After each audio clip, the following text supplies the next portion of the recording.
What's up? Rome Grown here for the July garden update, just to show you guys a little bit how things have progressed since you guys last saw the garden. Obviously, the last time you've seen, I just bought a lot of the varieties from Vandermeer, and we're gonna show you guys just a couple weeks in how well they're doing. So with that being said, we're gonna take a look at the garden area here. Obviously, I wanted to focus on a little bit more kale this season. You can see that the bugs have been actually destroying my kale. The earwigs have actually been getting to it, and last year it was the Japanese beetle. So we're having a little bit of trouble keeping these away. And I also have rabbits that frequent the garden all the time, as you guys know from the last video. So that is something that I have to keep propped up and keep it up off the ground. Rosemary's starting to kick off, as you can see. That's why I planted extra. Super happy with that. You know, you can see the branching coming in. I actually have two separate plants in that pot and an individual plant in each pot. I'm going to let them go as far as possible. Now you have the Thai spinach, which is starting to, or Thai basil, sorry, which is basically just starting to flower off. I am going to be trimming this after the video's done. We have our globe basil, which also has been getting eaten rather. I'm going to trim that. We have our oregano and thyme in our flat or rectangle planters, which is finally coming up out of the garden. It takes a lot of time for them to get going, but once they're going, they're going. My thyme and golden oregano in the back here is slightly picking up. Needs a trim. I do have everything bunched together because there was a lot less space when I first started. As you can see here, the bronze fennel is actually kicking. Slow to grow, but once it flowers out, it's going to be amazing. A great additive. Now, I bet you guys are wondering what happened here. This is the blueberry planter that I had out here.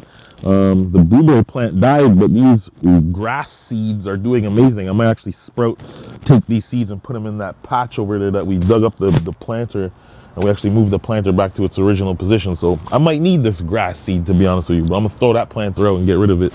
As you can see here, the blueberries are coming in, although the plants and the birds and, you know, the insects are probably going to get to this thing before I get any blueberries off of it. But, you know, as I said, that's the third year of blueberry. Mint is overtaking as usual in the garden. I'm going to have to trim that down.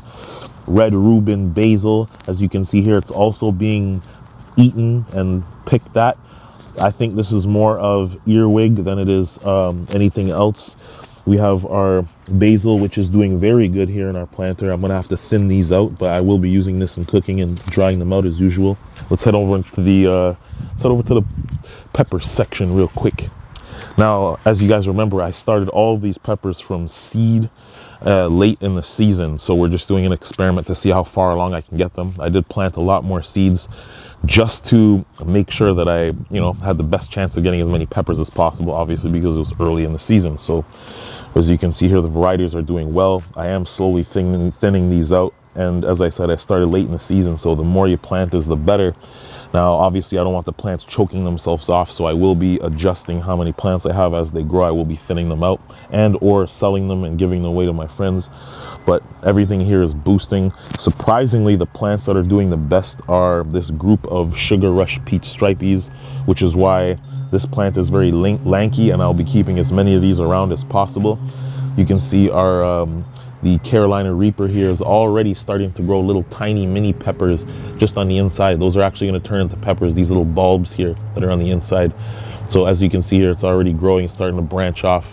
It was time to put the tomato cages in here, just basically because, you know, the raccoons, or not raccoons, the chipmunks and the squirrels are always knocking over the fabric pots.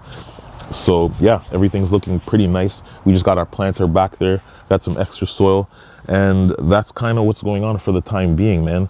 Obviously, everything is going to kick into overdrive towards the end of July, maybe August. So look forward to that August update. I will be showing you guys a few things in this next month coming up. So just stay tuned, man. Lots of cool shit. And I'm going to show you how bad these bags can grow, these fabric pots. These are super good. You don't really have to do anything. You know what I mean? But this is kind of this is what we're working with, man. And I'm still eating peppers from last year. So obviously these methods work if you want to know how to grow stuff in a very small urban environment. I only get a couple of hours of sun, so we're going to really be pushing what's possible in this next year. I'm basically skipped all the formalities and went straight to my favorites. And yeah, we're going to see how these perform by the end of the year. Make sure you guys like and subscribe if you like the content, and we'll be back with more, man.